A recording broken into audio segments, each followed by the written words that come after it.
Hi, and welcome to Web3 Unfiltered, the podcast where we go beyond hype to examine how systems actually work, from infrastructure and incentives to the deeper mechanics shaping decentralized technologies. I am your host, Collins Victory Odabi. Now, there's a dangerous assumption founders often make. If money is coming in, the business is working. Revenue becomes validation, growth becomes proof, and activity gets mistaken for stability. But that assumption breaks down quickly. Because revenue is not control.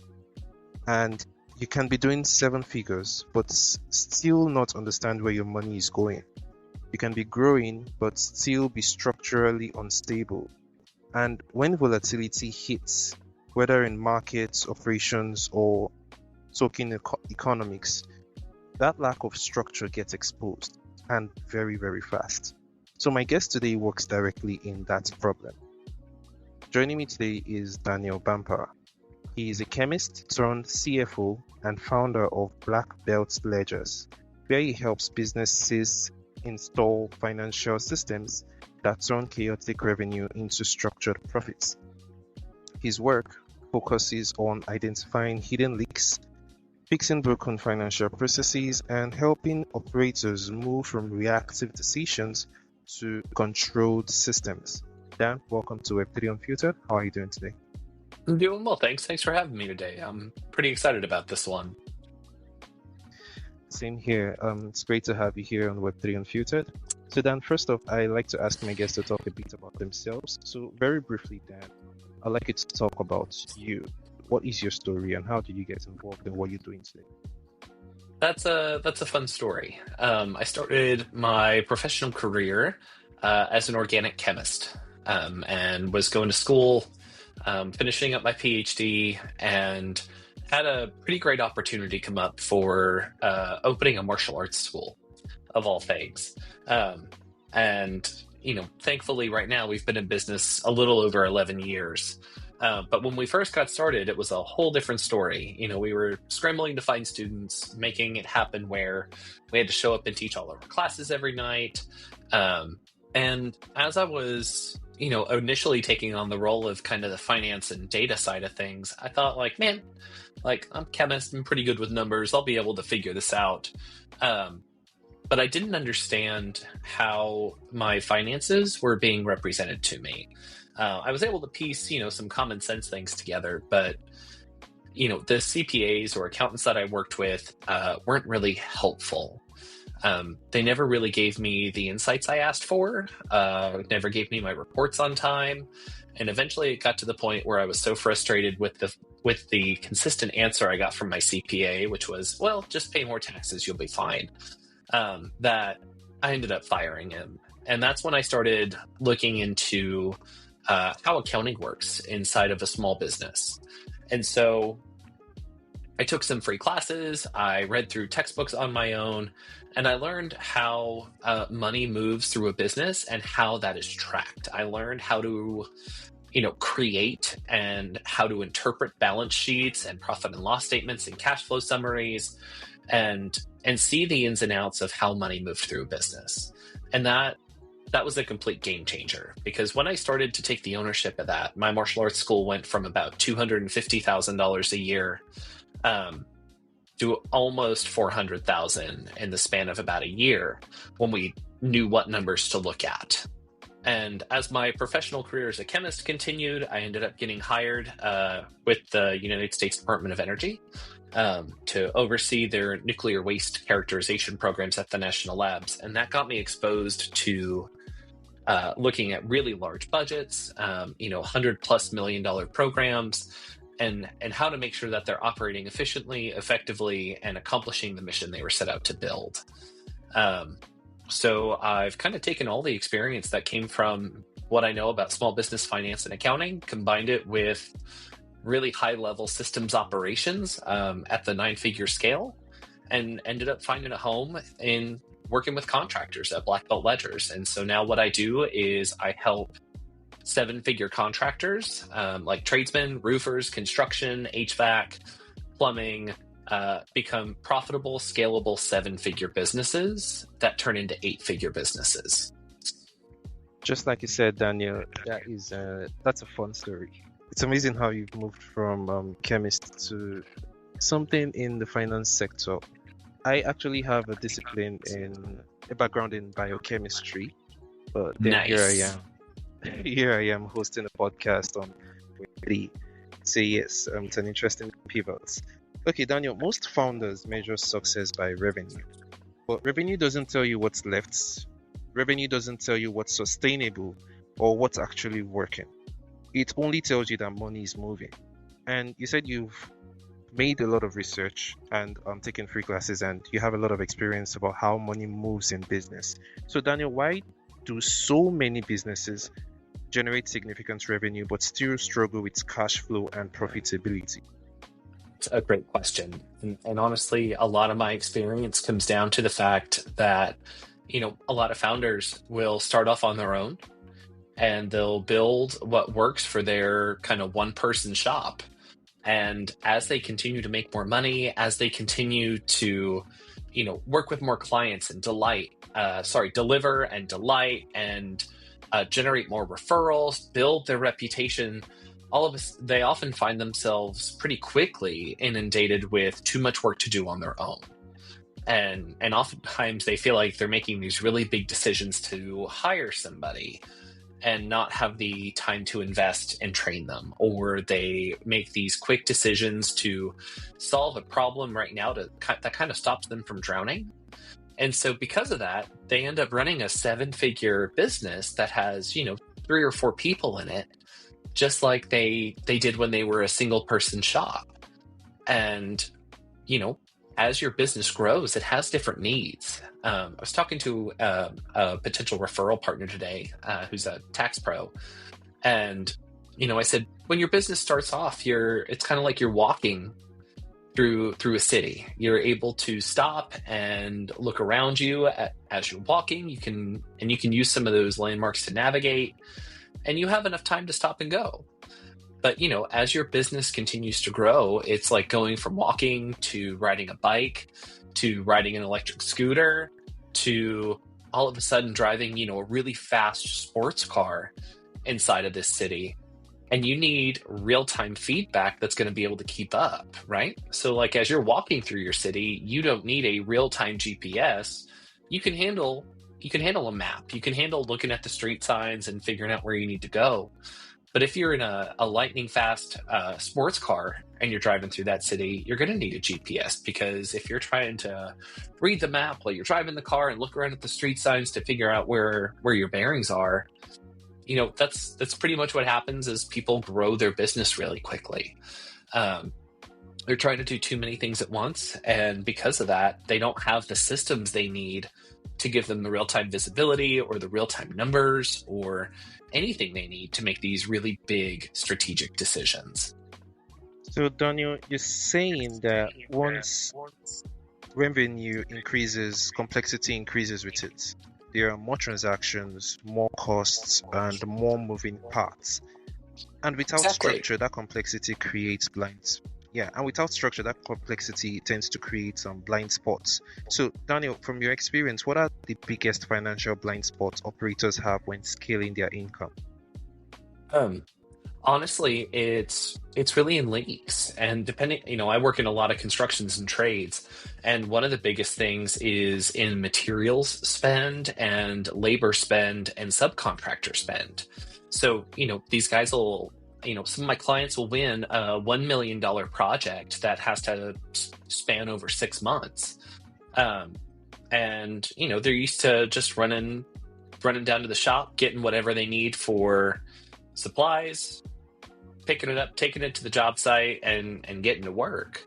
But if you have 2 or 3 different people doing that, you're going to have an overage on spending. You're going to have your crews working in ways that aren't efficient, that take longer to deliver, instead of setting up clear delegations of roles and responsibilities.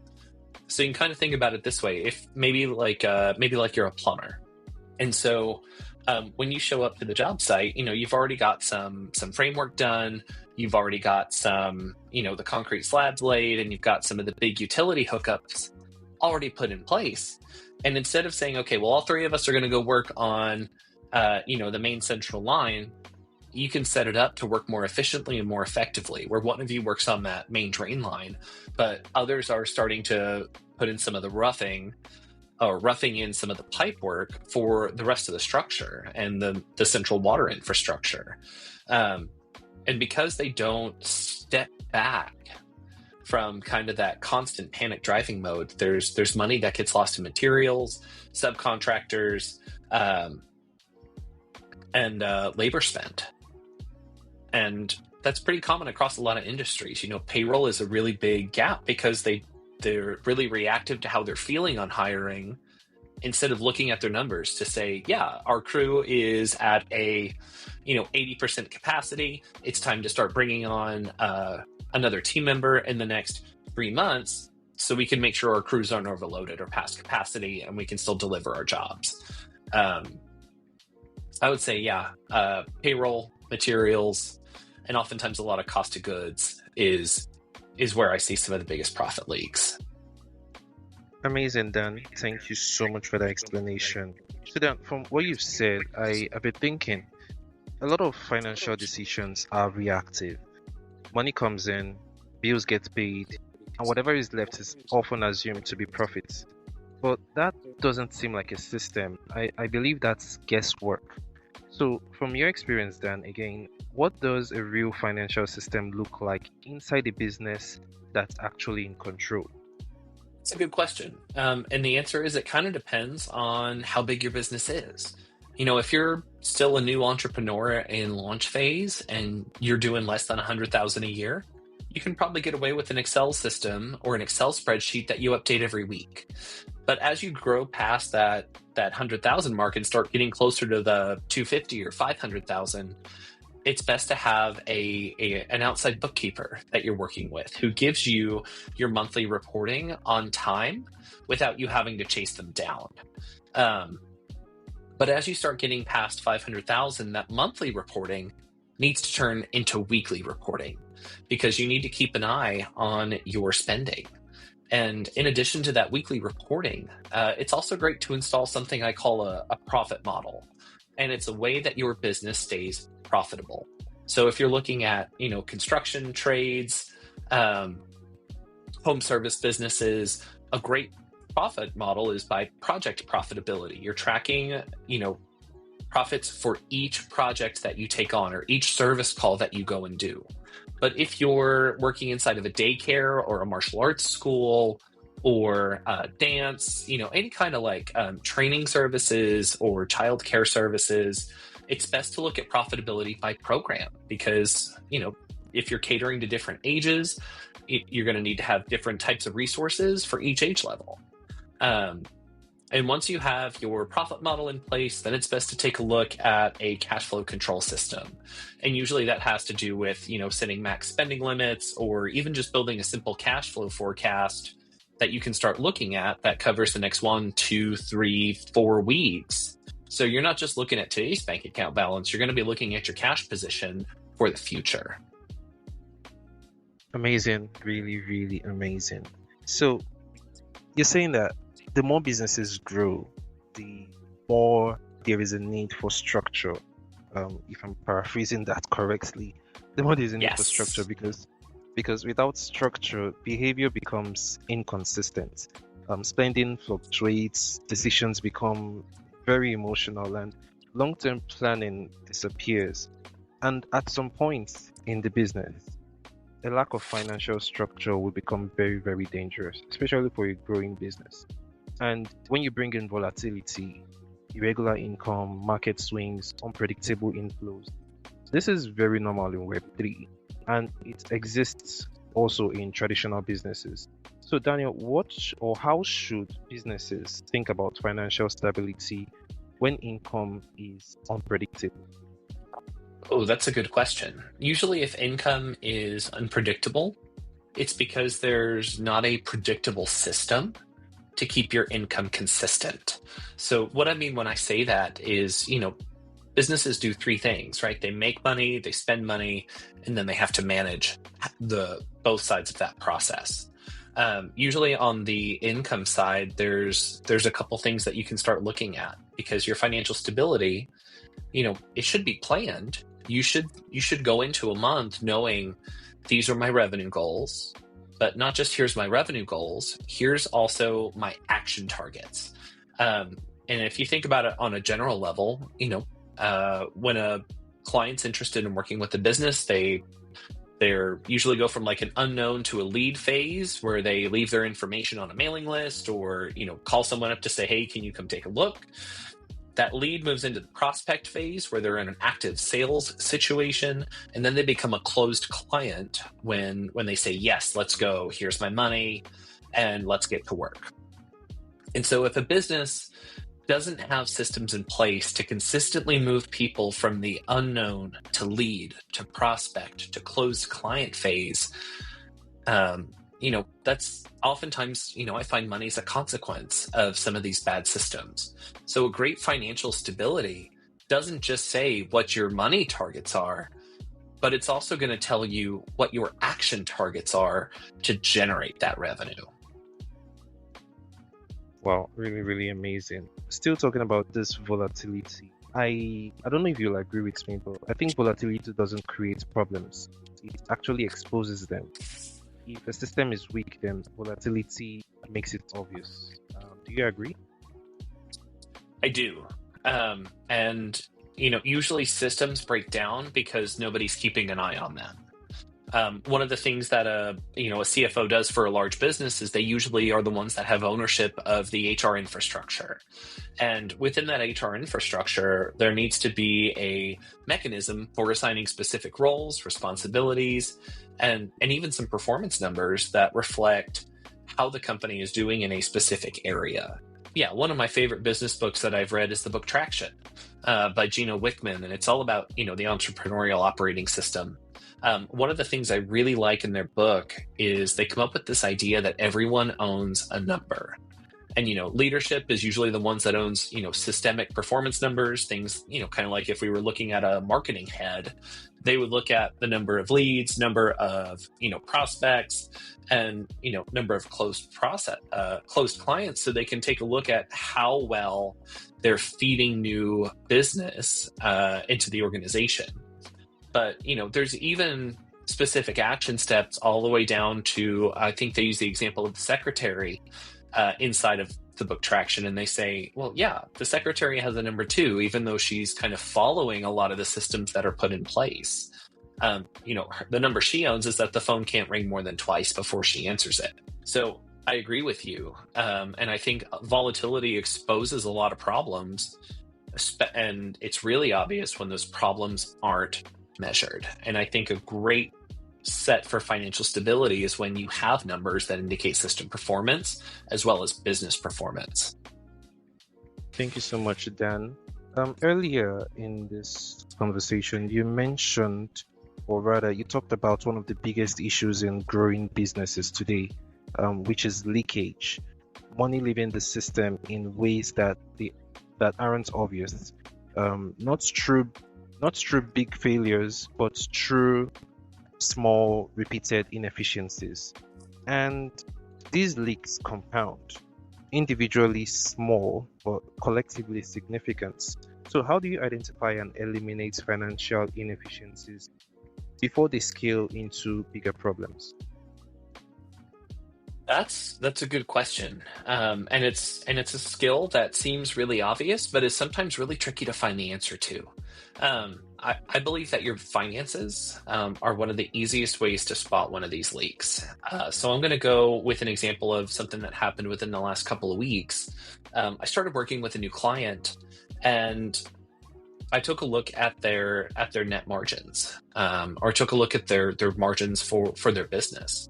When we started taking a look in, we saw that, hey, their materials were over by about 40% of where they were. They're an HVAC company, and they do a little bit more service than construction. So their materials ended up being pretty high, and the labor costs were also pretty high. They were up around the 30% margin, 35%. And so when I sat down with the owner, I said, hey, tell me about, your job, how it goes, how there's a job, because I see these numbers are really high. And the things that jump out at me are there's issues potentially in the ordering systems, or there's issues in the way that they're pricing their jobs out. And it turned out the big issue was they didn't have an inventory control system in place. If you're, an HVAC or plumbing or electrical company, and you're going out and buying the materials you need for every job, you're probably buying over a little bit and have a whole lot of inventory just sitting inside of your vans, your shop warehouse, things along those lines that aren't getting used. And it turns out that was exactly the case. We got him on track with something that's a little bit more systemized, more menu style, where it's a matter of here are the, these are the usual types of services we offer. And if there's a custom job, we have a calculator now that helps us price right. The same thing on their labor. We took a look at their labor efficiency and determined, because of their poor ordering practices, it was taking their techs, their techs were only at about a 40% efficiency. So what that means is if you have a tech at a client's house for 2 hours, they can only build a client 2 hours, right? But, there's time that it takes to get to the site, that it takes to leave the site and head back, and sometimes what it takes for them to maybe run and grab a part from the supply warehouse somewhere. And so we usually like to see an efficiency metric for their crews where we take, hey, here's the hours that you paid your team member, and here's the hours your team member billed for, and we just do a simple ratio. When we found that his efficiency ratio was at 40% or close to it, when we really want to see that closer to 50 to 60. And so these are some of those leaks and inefficiencies and ways that we track some of this information to make sure it's not a problem. Thank you so much, Daniel. Really, really explanatory, especially with the real world example. Okay, Dan, at some points, or at certain points, the role of a founder in a business has to change from just doing the work to designing the system that controls the work. And that often includes financial systems, because ultimately, or at the end of the day, this isn't just about money. It's about discipline, structure, clarity, and consistency. So if someone wants to move from reactive financial decisions to structured control, where should they start? I would say it depends on where they are in their business. Again, kind of depending on the size that they're at. But if they're starting to make their first 100,000, maybe first 1 to 200,000 in revenue, it's time for them to start looking to get a professional to help them. There's great contract bookkeepers out there. There are also really terrible ones. So make sure you're pretty discriminatory in your hiring practices, or your interview process, to make sure you find one that's a great fit for you. But as their business continues to grow, it's best to meet with a professional and say, hey, take a look at my business, where my business is at right now. What do my margins look like? Do I have the right type of visibility that I need to see? I think just getting a professional involved is always a good thing to do. And whenever you start to feel pressure as the founder, for money actions or for, cash flow feeling tight, that usually means that there's bigger systemic issues at play. And a great financial professional is going to be the person that helps you find that. Right, so you should get a great financial professional. So thank you so much, Dan, thank you so much for the amazing insights, the thoughtful remarks, and everything. So lastly, before we round up this episode, do you have any final words or notes for our listeners?